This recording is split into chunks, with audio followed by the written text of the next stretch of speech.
Welcome back to Ozarks Tonight. Well, the first and only vice presidential debate of the 2020 campaign is now in the books, and our political analyst, Dr. Brian Calfano, is joining us on the program tonight to break down what he saw in the debate last night. Brian, thank you for being here. So what are your main takeaways from the vice presidential debate last night?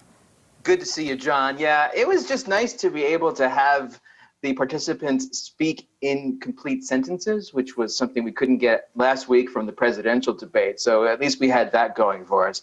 But I think if you were looking at this trying to make up your mind, if you're one of those very few who have yet to decide which side you're going to support, you probably were not thrilled that neither Vice President Pence nor Senator Harris managed to answer some of these questions head on.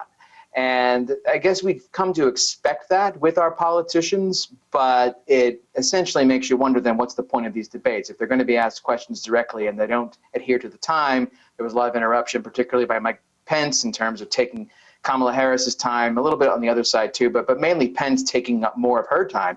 It just gets to look like they're essentially speaking to a very narrow band of people out there, and they're not trying to make their case to the American people more broadly. That said, it was good to at least get a sense as to how these two act and respond on the fly to questions that deal with all kinds of issues, ranging, of course, from national security to the pandemic, to the economy, to taxes and government spending, climate change, and all of these other really critical issues the country is facing now.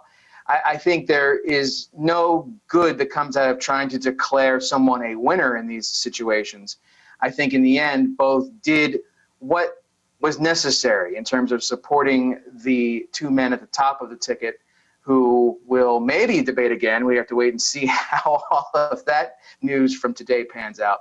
But I think overall, it was more of a standard kind of debate performance that we are used to seeing in American politics. Not a lot of direct answers to the questions, but at least not a lot of talking over each other and getting out of hand as they did last week. For sure, and that's one of the the main themes from the debate. Sometimes there were questions posed to each one of the candidates there that they just frankly, wanted to talk about something else. Is there any way the moderators can hold these candidates somewhat, to answering the question that was asked? No, I think Susan Page did a great job. Now, to be fair, she didn't have to deal with Donald Trump interrupting Joe Biden and all the back and forth that Chris Wallace had to put up with last week. But I think she did the best that she could under the circumstances. But you're right. I mean, there were questions that neither wanted to answer at certain times. I mean, so for instance, Mike Pence talking about Donald Trump and whatever the president's relationship may or may not be with Russia and Vladimir Putin and all of the issues that go on there. People are worried about in terms of some kind of relationship behind the scenes that perhaps Trump owes money to Russian oligarchs and all that sort of thing. You never really got much of a response out of Pence on that. In terms of the Green New Deal, you didn't get much of a response out of Harris in terms of what exactly that would look like under a Biden administration. We know that they're not into wanting to ban fracking, but that's something that, of course, AOC and a lot of the more progressive folks who originally came up with the idea of the Green New Deal wanted to see. And the Green New Deal is, of course, posted on the vice president's website, Vice President Biden's website, I should say. And so you have these uncomfortable positions and situations that these two have staked out, or more precisely, their bosses, Biden and Trump, have staked out, and Harris and Pence are tasked with having to come up with a way to defend. And that's not always the most enviable situation to be in. For sure. And did you think any of the candidates got caught in a situation tonight or last night where they maybe got caught in an answer that they didn't look too well, or did they, for the most part, handle themselves as you would expect? Well, obviously, that's in the eye of the beholder. And if you look at social media, it's like we're on two different planets. Pence was the greatest, and he really cleaned up last night, or Harris really went after Pence and did a good job. I think there's going to be a Saturday Night Live skit about that fly that landed on Vice President Pence's head. So there's going to be that kind of talk. But, in terms of anything else, they said there was a gaffe or a moment of aha that's going to go down in debate history as the wrong thing to say or to do.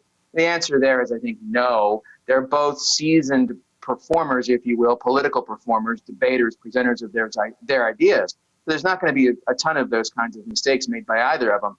I think, though, that the big blow that Pence really couldn't recover from too well, aside from Russia, was talking about the Affordable Care Act and the alleged plan that President Trump has to do something about replacing the ACA, so-called Obamacare.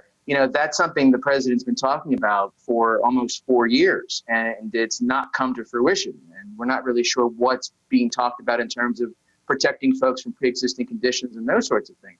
So that was something that I think the vice president had some trouble dealing with, and he didn't have much of a response to. In terms of the other side, really there wasn't much of a response or a retort in terms of the Trump tax cuts and what Biden wants to do.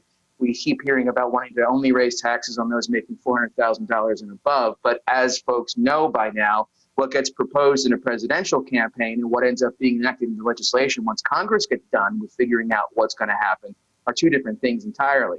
So it remains to be seen in terms of what Biden and Harris end up doing. And then there's the whole issue of climate change, and should the U.S. be beholden to dealing with standards that other countries that pollute a lot more than we do don't have to deal with, and all these sorts of back and forth. There wasn't a ton of response, I think, that was that compelling on the part of Harris. And generally in the Biden campaign, I think there's some concern about how they're going to thread that needle, particularly in the industrial Midwest states, where there's a lot of concern about not doing enough to protect those manufacturing jobs. And that's something you see the vice president and President Trump hammering on in terms of talking about their administration bringing back manufacturing. So both sides have weaknesses. Both sides really don't have much in terms of when they're caught in those situations, being able to get out of them effectively. And you saw that last night. But in terms of gaffes, I don't think either of them ended up committing the kind of thing where people are going to look back and say, well, that ticket lost because so-and-so screwed something up royally in the vice presidential debate. It wasn't that kind of situation last night. All right, and we will look ahead to another potential presidential debate, one that's on the schedule anyway, possibly next week. Our political analyst, Dr. Brian Calfano. Brian, thank you for your insight as always. Thanks, John. We'll be back with more Ozarks Tonight right after this.